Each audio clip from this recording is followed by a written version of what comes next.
The mind is a double-edged sword. It can be your most loyal friend, or it can become a silent enemy that makes you suffer for a lifetime. Here is where all joy and sorrow are born. You do not see the world as it is. You see it through the lens of your mind. When the mind is clear, the world is clear.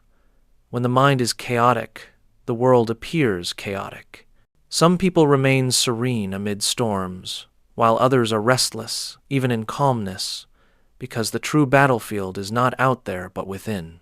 The Buddha once said, "The mind is the root of all phenomena. Every action, every word, every outcome, and every destiny begins with how you think, with the direction you allow your mind to move."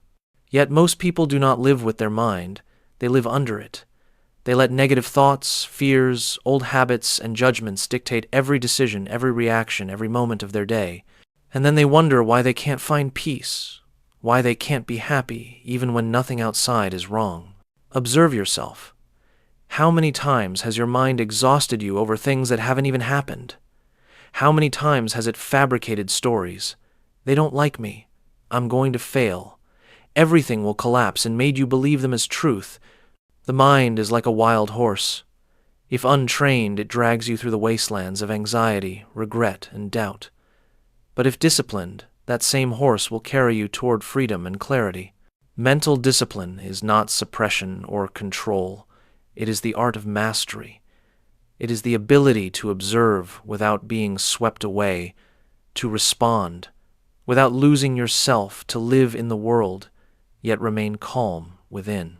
And Buddhism has given humanity some of the most subtle, practical, and profound methods to achieve this, not to become a better person, but to become a freer one. In this journey, you will learn to face the enemy within, to understand how the mind creates suffering, and then to transform it step by step into an ally. This is not an easy path, but it is the only path that leads to true peace, because you cannot conquer the outer world until you have conquered your own mind. Every lasting change begins from within, from the moment you dare to look directly at your thoughts, to train them, and ultimately to turn your mind into your wisest companion in life.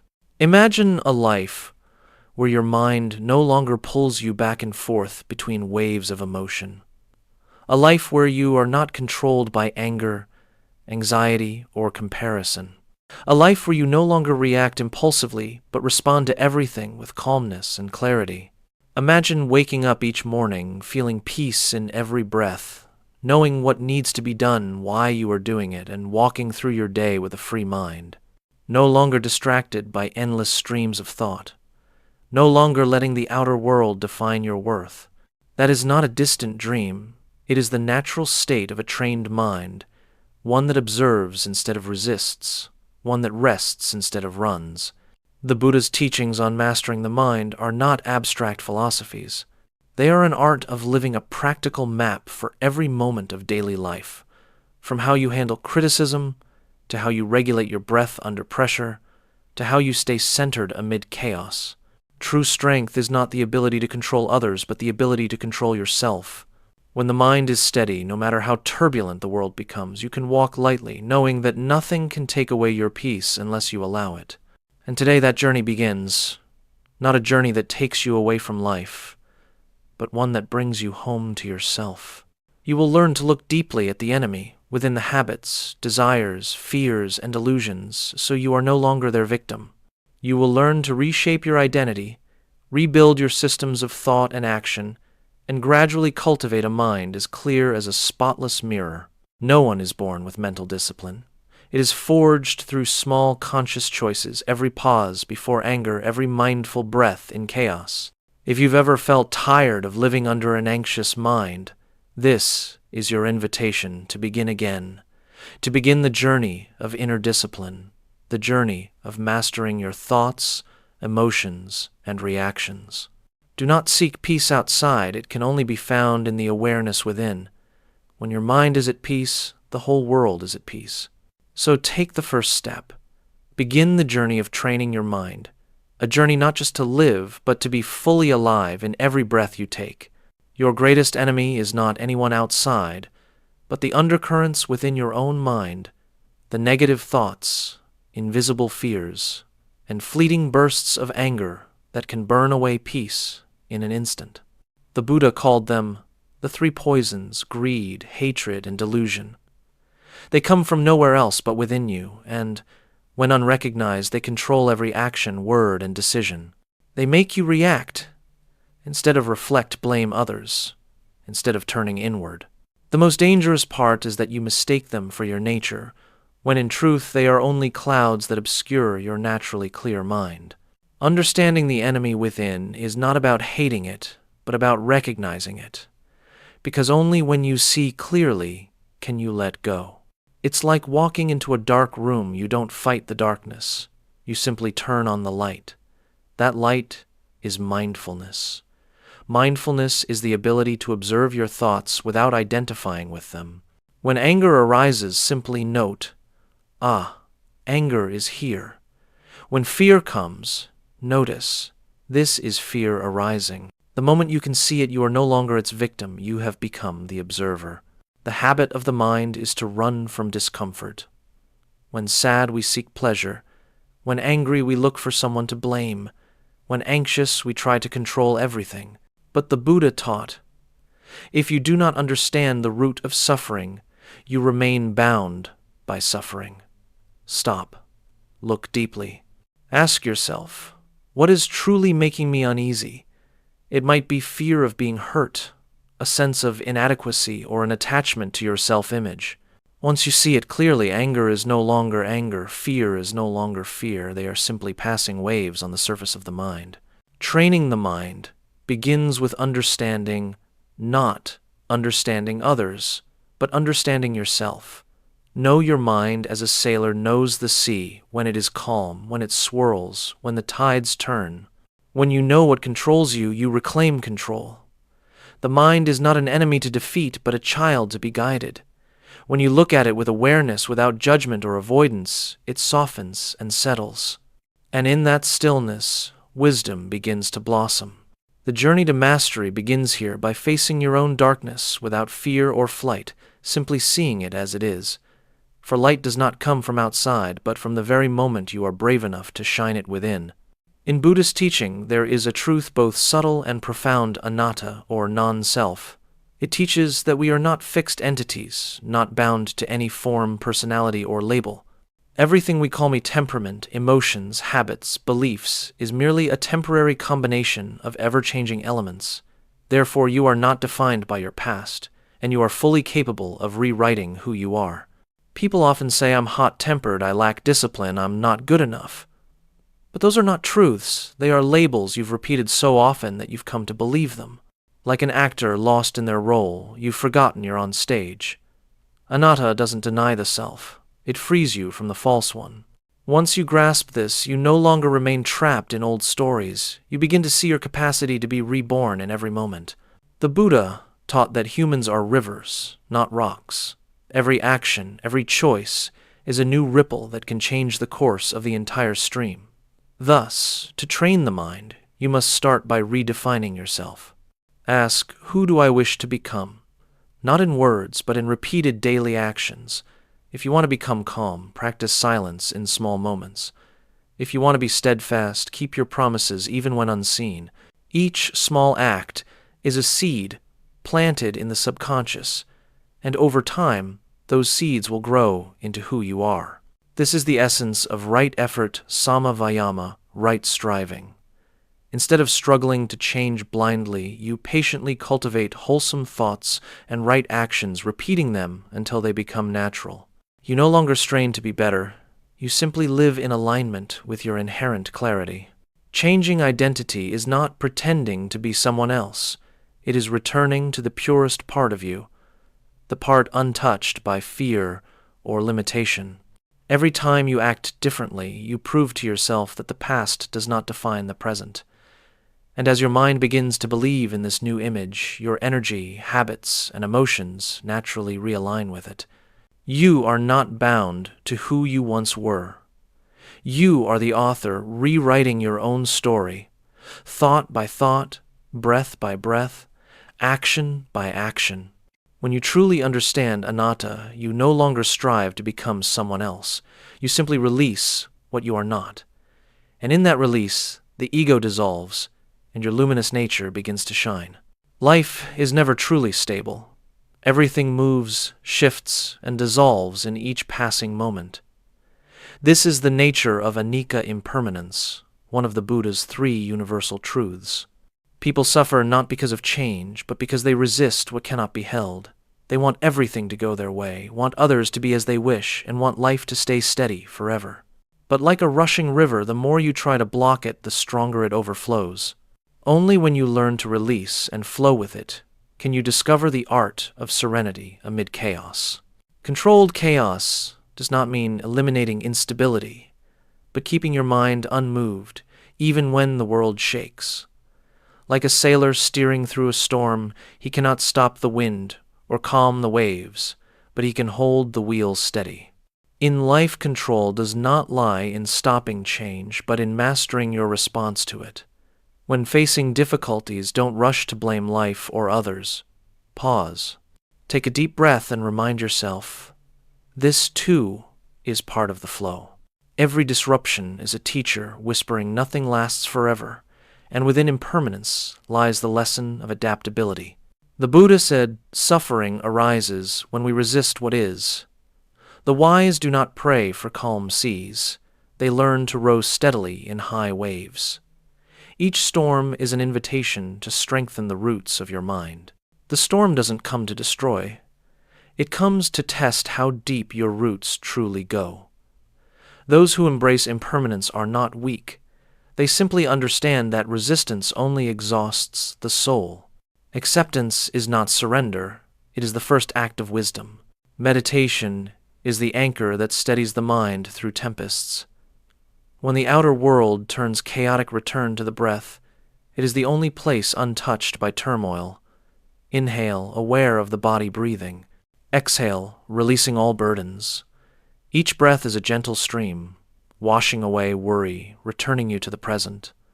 When the mind rests in awareness, outer chaos becomes clear, no longer an enemy, but a teacher. You don't need to run from storms. You only need to learn to stand still within them. That is the art of controlled chaos, knowing what cannot be changed, letting go of what need not be held, and keeping the mind bright amid confusion. When you understand that impermanence is the law of life, every loss becomes part of the natural flow. Fear dissolves. You begin to live lightly, mindfully, and firmly, because peace does not come when the wind stops, but when you are no longer carried away by it. Most people live by goals, but lose themselves in the pursuit.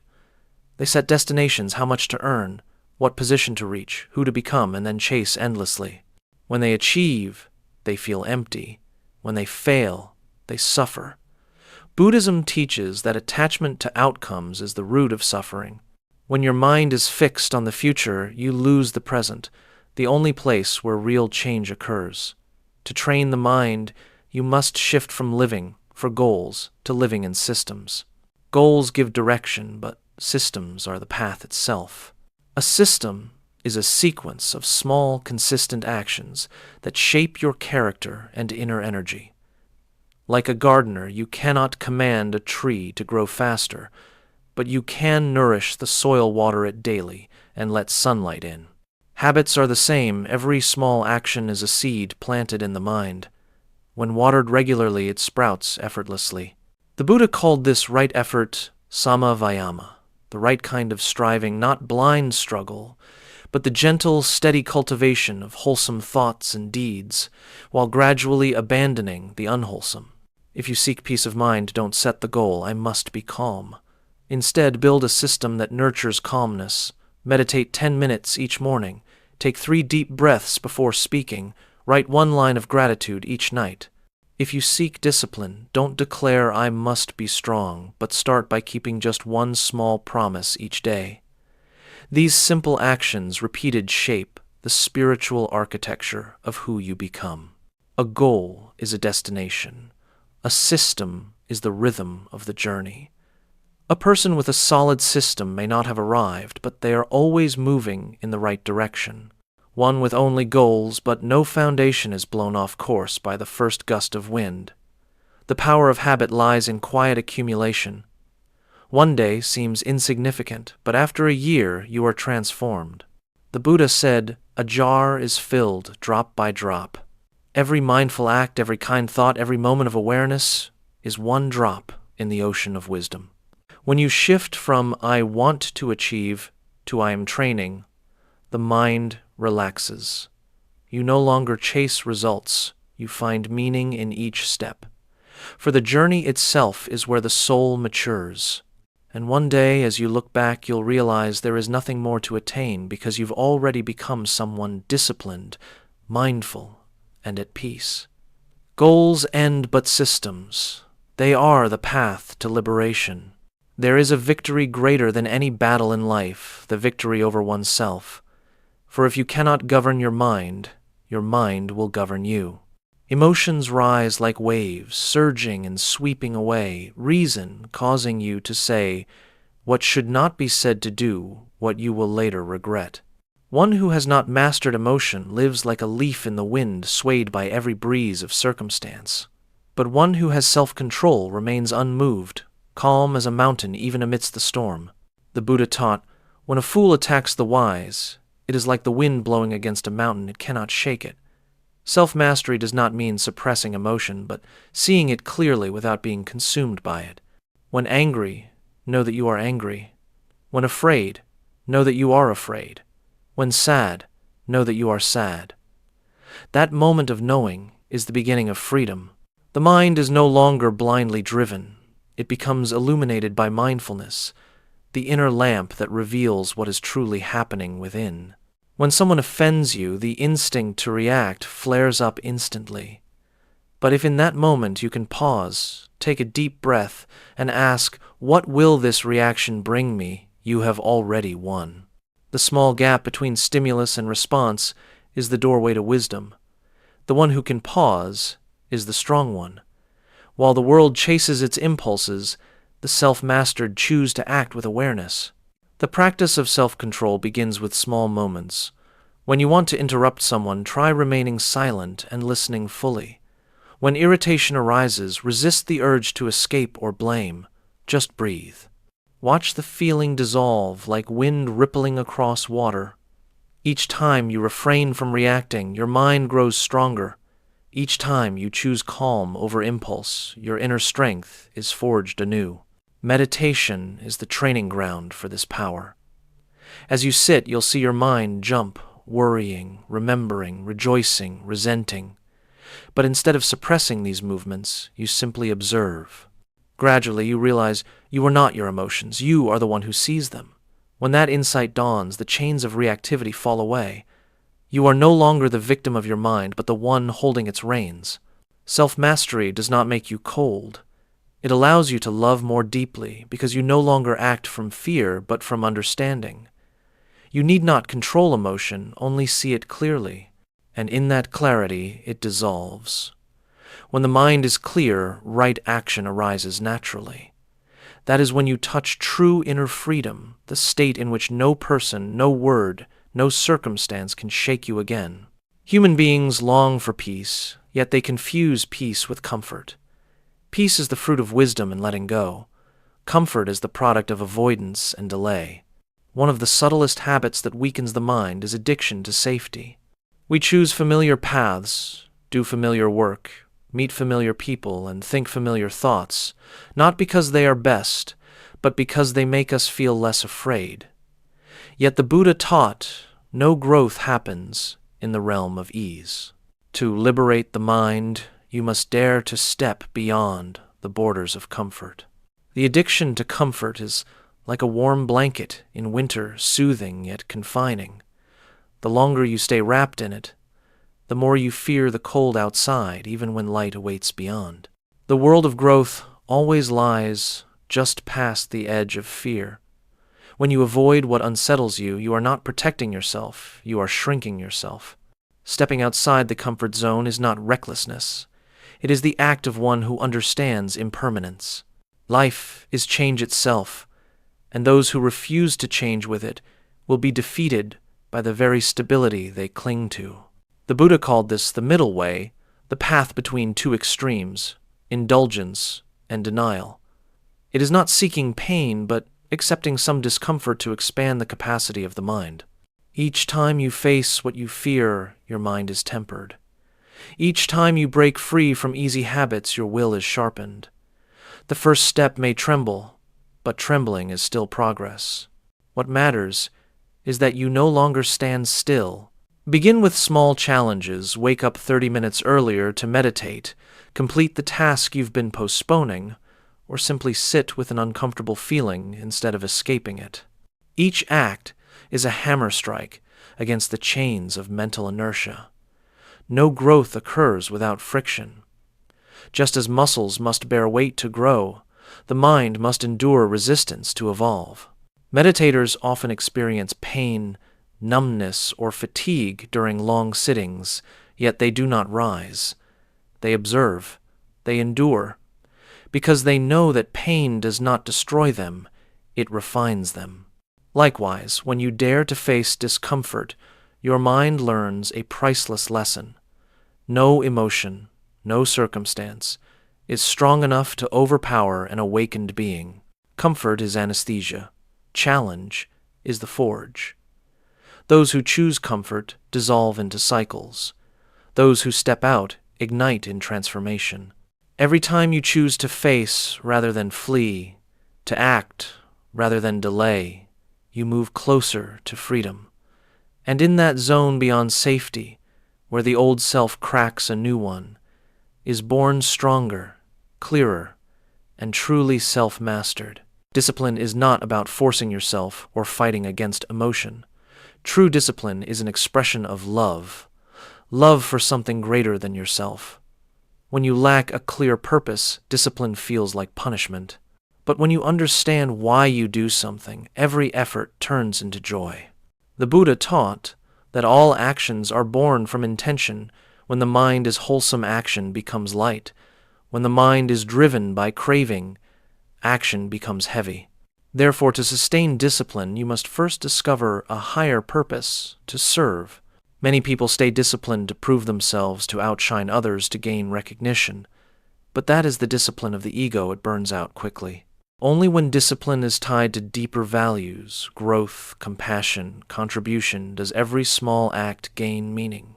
When you rise early, you are not just waking up to work, but to cultivate wisdom. When you meditate, you are not merely sitting still, but restoring awareness for yourself and those around you. Every act becomes a ritual, every moment an opportunity to live the way. Buddhism calls this right intention sammasankappa, aligning the mind with noble purpose. When discipline arises from right intention, it ceases to be a burden and becomes freedom. You no longer have to force yourself forward, meaning itself pulls you on, like a lamp that burns not because it is compelled to, but because it wishes to illuminate. Ask yourself, what am I training for? If the answer is success or recognition, fatigue will soon follow. But if the answer is to awaken, to serve, to live in alignment with goodness, then you have found the fuel for lasting discipline. Because discipline does not need applause, it needs meaning to endure. A simple practice is to link every daily action to a spiritual value. When you work, remind yourself, I am training focus. When you help others, think I am cultivating compassion.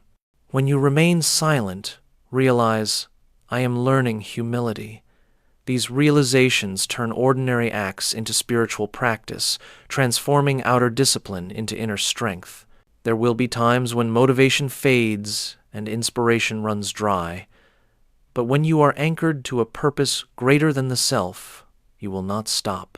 For you no longer act for me, but for the Dharma, the path of wisdom, compassion, and sincerity. That is when discipline ceases to be a burden and becomes the deepest freedom, the freedom to live true to what you believe. The 7 lessons you've just walked through are not theories to memorize, but paths to practice. The mind is not transformed through knowledge, but through lived experience.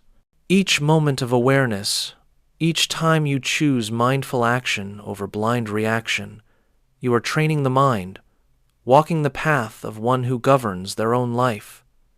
The Buddha said, no one saves you but yourself. The mind is both teacher and student. The journey of mental discipline is a return a return to the innate clarity present in every breath. Remember, a disciplined mind is not a cold one, but a free one, free from agitation, fear, and craving that steal inner peace. When you learn to observe the enemy within you, understand you are not your thoughts. When you rewrite identity, you see that you can change in every moment. When you accept chaos, you master the art of impermanence. When you build systems, you find stability in process. When you master emotion, you preserve dignity amid storms. When you step beyond comfort, you expand the heart. And when you root discipline in higher purpose, every act becomes part of the spiritual path. These are the 7 doors to inner freedom. But freedom does not arrive on its own. It is cultivated daily through small, conscious actions. Tomorrow when you wake, spend a few moments breathing in stillness. When your mind wants to judge, pause and observe. When life tests you, don't ask why, ask, what lesson is here for me? Each time you do, you turn knowledge into wisdom, ideals into living truth. And if ever you grow weary, remember even the river has its rapids. Yet it flows on because it knows its way to the sea. Your mind is the same. Trust the process. Trust steady practice. Trust that each small step today is shaping a stronger, wiser you tomorrow. May you have the strength to stay centered amid the world's noise, the peace to remain calm in its storms, and the compassion to keep your heart open. For in the end, the journey of mental discipline is not to become rigid, but to become whole, strong, yet gentle, awake, yet loving. Begin today with one mindful breath, one right action, one peaceful thought. That is the greatest gift you can give to yourself and to the world.